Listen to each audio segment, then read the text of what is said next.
사랑하는 행복한 교회 성도 여러분, 오늘은 8월 25일입니다. 하나님의 말씀 가운데 우리 행복한 교회 성도들이 늘 희망을 가지시고 또 하나님의 말씀 외에는 다른 것들이 우리에게 또 희망을 절대적으로 줄 수 없습니다. 세상의 것, 또 인간의 것, 이 땅의 것은 잠시 동안 희망을 줍니다. 그런데 영원한 것은 오직 하나님 말씀밖에 없고요. 또 우리에게 대한 하나님의 사랑밖에 없습니다. 우리 인생들에 대해서 하나님이 용서해 주시지 않고 은혜를 주시지 않는다면 우리 인생들은 하루아침에 없어져야 될 존재들입니다. 하나님께서 참으시고 인내하시고 또 우리에게 관용을 베푸시고 또 우리 믿는 자들에게 많은 복을 내리셔서 이 땅에서 인간답게 살 수 있도록 허락해 주시고 또 우리가 죄를 깨닫고 회개하며 돌아설 수 있는 기회들을 주시는 분이 야훼 하나님이십니다. 물론 이 땅에 오셔서 우리에게 십자가의 은혜를 주신 예수 그리스도의 십자가의 능력도 있지만 근원적인 모든 것은 하나님께서 계획하시고 그것을 실행하시며 지금도 하나님의 영으로 우리와 함께 하신다는 것을 늘 명심하시기를 간절히 부탁드립니다. 우리에게 오늘 주시는 매일 성경 하나님의 말씀은 이사야서 34장 1절부터 17절까지의 말씀입니다. 오늘 먼저 성우들이 읽어주는 말씀을 듣고 다시 오겠습니다. 4장 열국이여 너희는 나와 들을지어다. 민족들이여 귀를 기울일지어다. 땅과 땅에 충만한 것, 세계와 세계에서 나는 모든 것이여 들을지어다. 대저 여호와께서 열방을 향하여 진노하시며 그들의 만군을 향하여 분내사 그들을 진멸하시며 살육당하게 하셨은즉 그 살육당한 자는 내던진 바 되며 그 사체의 악취가 솟아오르고 그 피에 산들이 녹을 것이며 하늘의 만상이 사라지고 하늘들이 두루마리같이 말리되 그 만상의 쇠자나무 포도나무 잎이 마름 같고 무화과나무 잎이 마름 같으리라. 여호와의 칼이 하늘에서 족하게 마셨은즉 보라 이것이 에돔 위에 내리며 진멸하시기로 한 백성 위에 내려 그를 심판할 것이라. 여호와의 칼이 피 곧 어린 양과 염소의 피에 만족하고 기름 곧 수량의 콩팥 기름으로 윤택하니 이는 여호와를 위한 희생이 보스라에 있고 큰 살육이 에돔 땅에 있음이라. 들소와 송아지와 수소가 함께 도살장에 내려가니 그들의 땅이 피에 취하며 흙이 기름으로 윤택하리라. 이것은 여호와께서 보복하시는 날이요 시온의 성사를 위하여 신원하시는 해라. 에돔의 시내들은 변하여 역청이 되고 그 티끌은 유황이 되고 그 땅은 불붙는 역청이 되며 낮에나 밤에나 꺼지지 아니하고 그 연기가 끊임없이 떠오를 것이며 세세에 황무하여 그리로 지날 자가 영영이 없겠고 당아새와 고슴도치가 그 땅을 차지하며 부엉이와 까마귀가 거기에 살 것이라.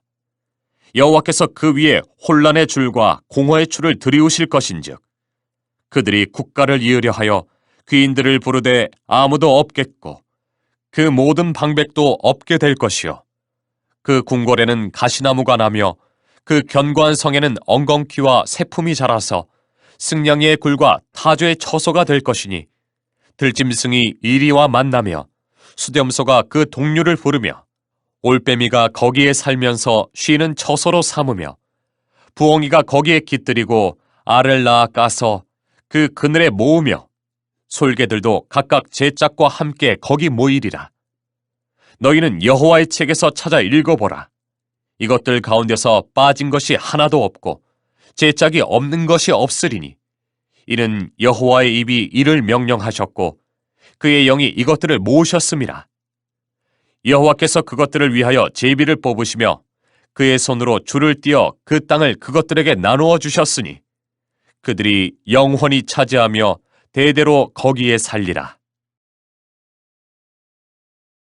오늘 본문을 보게 되면 이 민족들에 대한 심판이 나옵니다. 그리고 그 민족들을 대표해서 에돔, 이 에서의 후손들이죠. 이 에서의 후손들을 철저하게 심판하셔서 하나님의 말씀에 불순종하는 자들은 다시는 나라를 세우지 못하고 다시는 이 땅에 거주하지 못하리라 하는 말씀으로 야훼 하나님께서 철저하게 직접 심판하시는 모습을 보여주고 있습니다. 그리고 그 심판에 대한 확실성, 심판이 뭐 그냥 조금 있다가 없어질 게 아니라 정말로 주님이 이사야 예언자를 통하여 말씀하셨던 것처럼 확실하게 심판하겠다. 그 의지를 천명하는 3단계 구분으로 나눌 수가 있겠습니다.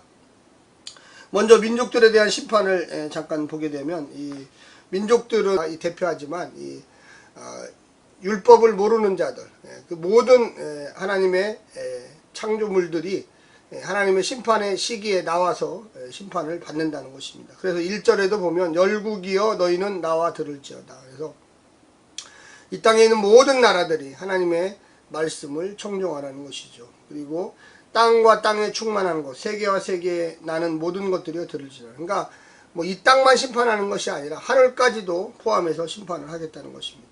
그래서 하나님께서 이 땅에 죄가 간영했을 때 어떻게 심판하셨냐. 우리가 노아의 홍수의 모습도 볼 수가 있습니다. 그 가운데 노아의 가족이 살았던 것처럼 이 땅에 말씀으로 믿음으로 사는 백성들이 온전히 하나님의 구원을 받는다 하는데, 특별히 이 34장은 우리가 보면 그 13장부터 24장까지가 원래 민족들에 대한 심판이었습니다. 그 민족들에 대한 심판에 대해서 확대판, 좀 더 세빈하게 이야기했던 것이 우리 오늘 본문에 보면 34장 말씀입니다. 그래서 그 민족들을 대표하는 이 에돔을 어떻게 할 것이냐. 물론 그때도 에돔이 나왔습니다. 13장부터 24장. 그러나 더 정확하게 이 에돔을 민족들의 대표로 심판하는 모습을 보게 됩니다. 그래서 내일 보게 되는 이 35장은 유다의 구원, 유다의 회복을 이야기하고 있습니다. 34장에서 에돔에 대한 심판, 35장에서 유다에 대한 구원, 그리고 그 모습은 우리가 후반부를 시작하는 이사야서 후반부 40장부터 66장까지를 이어주는 하나의 다리와 같은 역할을 합니다. 한마디로 1장부터 33장, 또 그리고 40장부터 66장, 이 중간에 있는 부분은 가교 역할, 다리 역할을 해가지고 전반부와 후반부를 나눌 때 어떻게 보면 결론부처럼 이 전반부의 결론부가 34장, 35장이라고 할 수가 있겠습니다.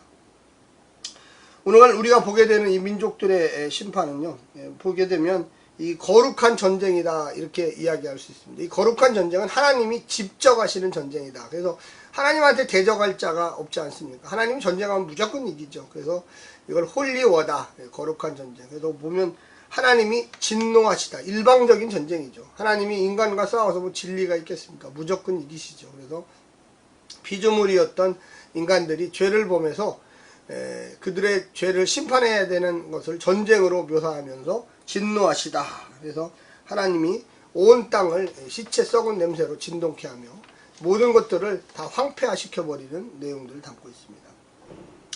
4절과 5절에 보면 에돔이 진노의 대상으로 등장한 민족들의 심판 대상이며 또한 에돔의 멸망의 증인이라고 분명히 이야기하고 있습니다. 거기에 보면 하늘의 만상이 사라지고 하늘들이 두루마리같이 말리되 그 만상의 쇠자나미 포도나무 잎이 마른같이 무화과 잎이 마른 같으며 여호와의 칼이 하늘에서 족하게 마셨은즉 보라 이것이 에돔 위에 내리며 진멸하시기로 한 백성 위에 내려 그를 심판하실 거다. 보면 에돔 위에 내리며 진멸하시고, 이런 단어를 사용해서 이 모든 민족들의 대표로서 에돔을 아주 대표로 심판하는, 물론 다른 데도 심판하는데 다 기록할 수가 없으니까 에돔의 심판처럼 다른 민족들도 심판하겠다, 이런 의미죠.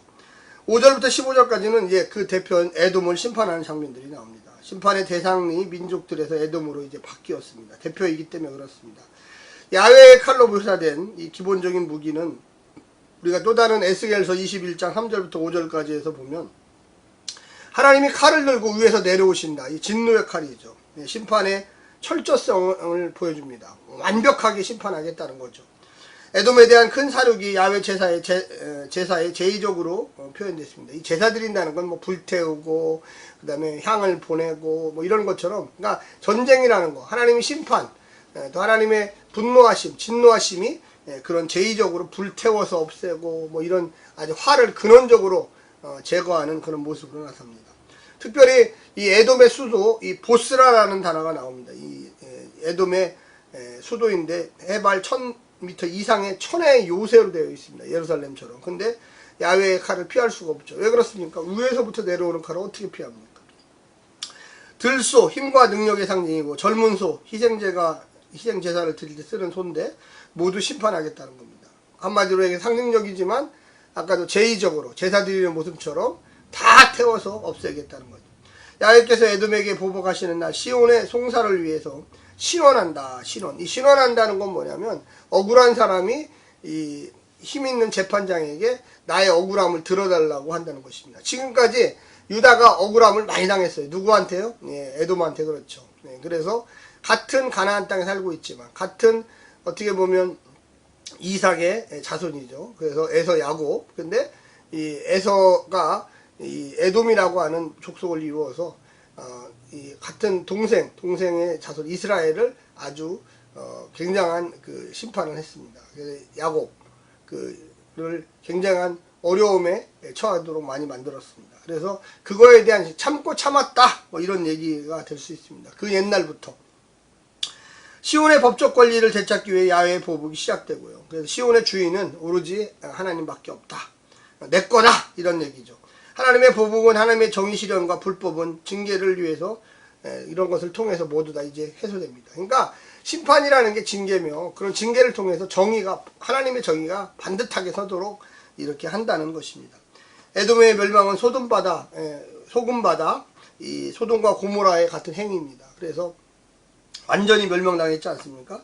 황폐해진 에돔 땅 짐승들에게 나누어 주고요. 그래서 창조 이전에 무질서의 시대처럼 완전히 돌아간다는 거예요. 그 에돔 땅은. 반대로 유다 땅은 어떻게 됐습니까? 물이 흐르는 땅. 그래서 그곳에 커다란 과수원이 생기고 그것을 먹고 살기 좋은 하나님이 주신 생명의 땅으로 바뀐다는 것이죠.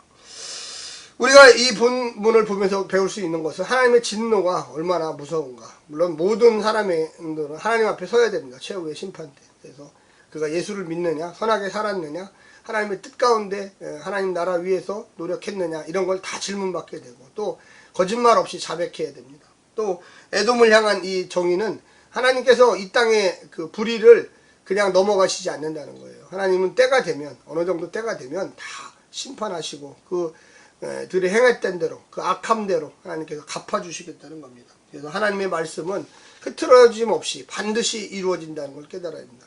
왜 우리가 이 땅에서 성도로서 의와 진리의 길을 걷느냐, 늘 선한 마음을 가지고 살아야 되느냐, 그거는 하나님이 주시는 은혜가 단지 그냥 은혜로 끝나는 게 아니라 심판도 있다는 것입니다.